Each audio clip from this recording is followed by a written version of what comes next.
Okay, I'm going to show you my audience.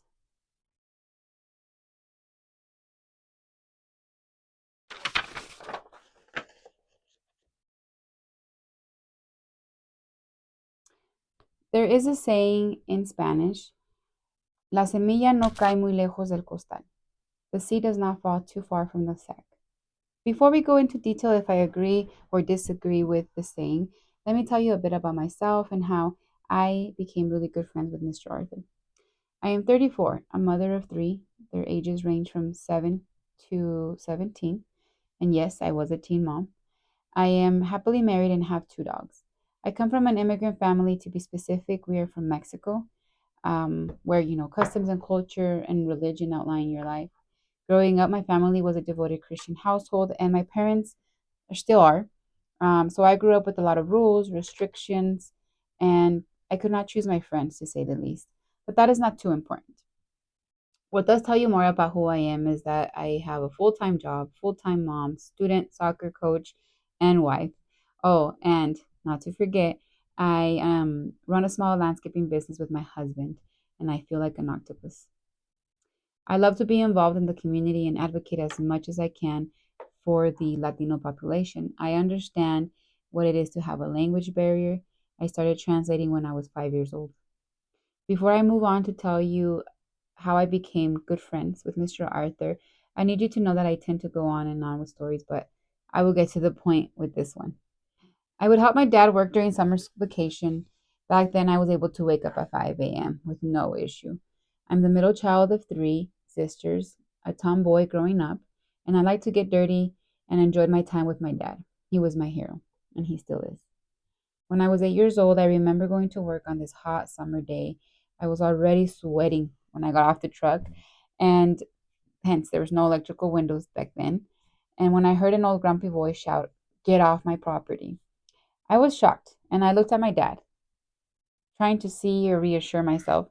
Dad's face was normal, not a single worry or even worry, or he wasn't even mad. Like I couldn't tell if he was mad or not. And I in my head said, maybe my dad doesn't understand this old grumpy guy and he doesn't know what he's saying.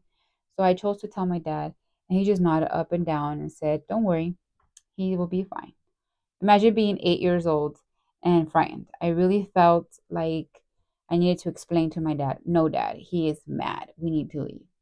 But seeing his calm body and face made the ease go away, and the fact that his this old man walked back into his home made it a lot better for me. Of course, being 8 years old, by the way, eight is my favorite number, I was curious.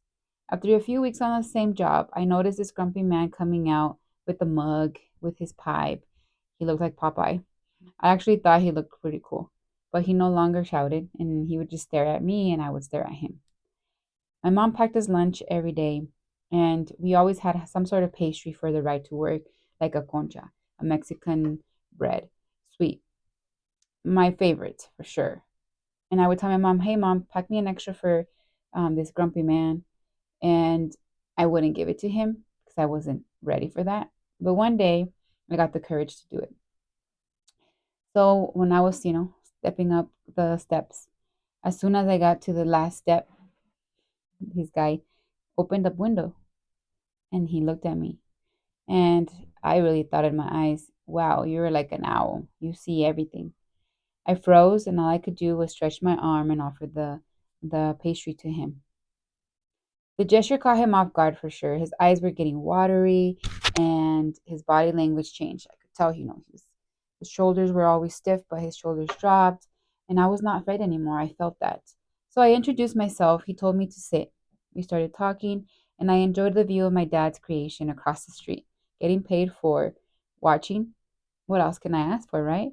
Mr. Arthur told me, "I have lived here for 60 years, and never has a kid come over to my door to share something with me. I can tell your dad is doing something well by raising you." In conclusion, that is me. I talked about my background, information, and how my parents' values have stuck with me from a young age and helped me not fall too far from the sack. So I can say I agree. I agree with the saying. The Chronicles of D coming soon.